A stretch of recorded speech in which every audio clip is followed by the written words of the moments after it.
avez coécrit avec Gérard Tissot-Robe le livre Les corps francs de 1814 et 1815, La double agonie de l'Empire, préfacé par Jean Tullard et paru aux éditions SPM.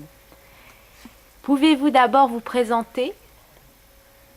Oui, eh bien, je suis médecin, je suis juriste et surtout j'écris énormément de livres d'histoire en particulier, donc c'est à peu près le 60e livre que j'écris et je suis un passionné. Voilà.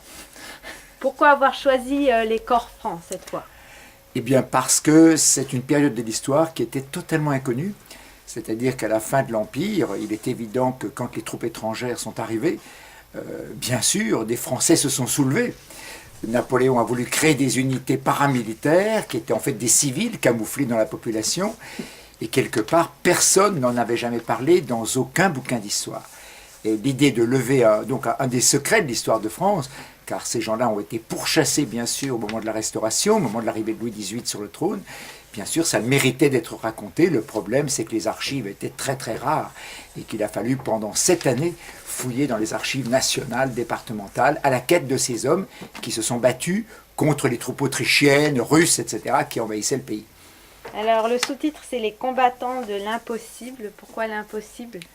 Parce que je pense qu'ils savaient tous au départ que c'était perdu. Parce qu'ils étaient quelques milliers, peut-être 10 000, 20 000 sur l'ensemble de la France à se soulever.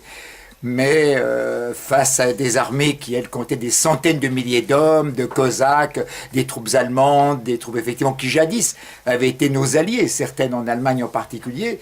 Donc quelque part, ils savaient, je pense, au départ, tout au fond d'eux-mêmes, qu'ils livraient un combat de la dernière chance, mais ils voulaient néanmoins effectivement se battre pour différentes raisons les uns et les autres. Donc vous dites que du Moyen-Âge à nos jours, il y a toujours eu des troupes irrégulières qui ont secondé les armées officielles. Pourquoi ? Parce que d'ailleurs Napoléon en avait fait l'expérience en Espagne. Pourquoi ces troupes se sont fait massacrer? Parce que la population locale effectivement s'est soulevée. En Russie aussi, il y a un paysan qui a réussi à lever 5000 hommes, des cavaliers et des hommes de terrain, pour s'opposer aux armées napoléoniennes. C'était d'une efficacité redoutable, c'était la préfiguration un petit peu des guérillas modernes. Des guerres effectivement où tout d'un coup l'ennemi n'a plus d'uniforme, n'a plus effectivement de statut officiel, mais ça permet des coups de main, ça retarde les convois, c'est des épines dans le pied du tigre si vous voulez. Et donc quelque part, il est évident que Napoléon avait souffert de ça, et c'est donc lui-même qui a créé ces corps francs en 1814-1815, en donnant un titre de colonel à tous ceux qui voudraient lever ces unités. Alors, il fallait bien sûr que ces colonels soient suffisamment riches. Donc il y a eu des industriels en grande quantité, comme Japy par exemple, qui a vu toutes ces usines brûlées par les troupes étrangères, mais qui en échange effectivement de ce grade de colonel devaient équiper leurs hommes, les nourrir, trouver des armes, etc. Au fil de l'écriture de ce livre, quelle a été l'une de vos découvertes que vous ne soupçonniez pas au sujet de ces corps francs par exemple? Eh bien ce qu'ils sont devenus après.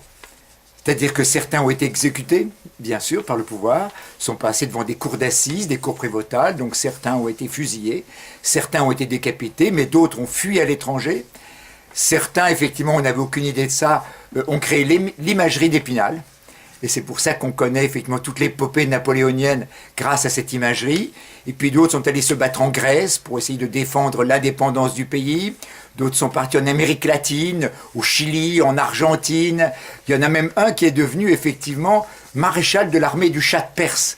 Donc je veux dire que le devenir de ces hommes ensuite a été extraordinaire, et ça on ne le soupçonnait absolument pas parce que personne, je vous le répète, n'a jamais évoqué ça dans aucun livre d'histoire.